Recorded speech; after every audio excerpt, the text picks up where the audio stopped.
YouTube and CNN the face of Neda when she was killed on the streets in Iran. She's only 27 years old and was killed. We're asking for freedom. We're asking for human rights and democracy in Iran. They put women like this in tiny cells, 3 feet by 3 feet, making them stand up all day long. No food, no water. They get tortured.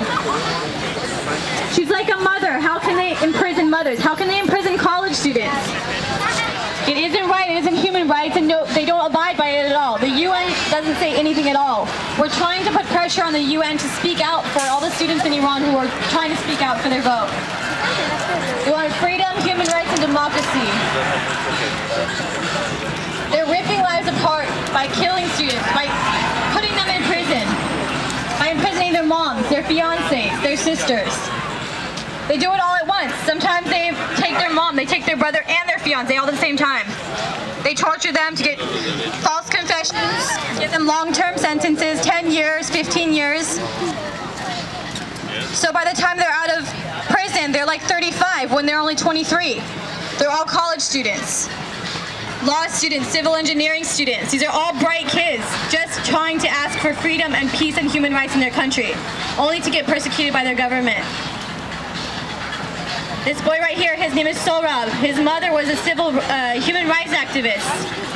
He went with his mom and protested on the streets, and they shot him right on the streets. These kids are all young.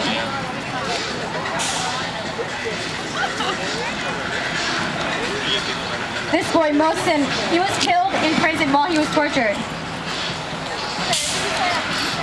This boy, Mehdi, he was tortured in prison as well.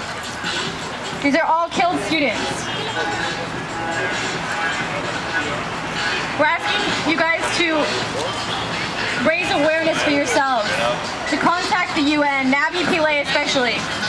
She's a high commissioner for human rights. We're asking for her to speak up for the students and families in Iran.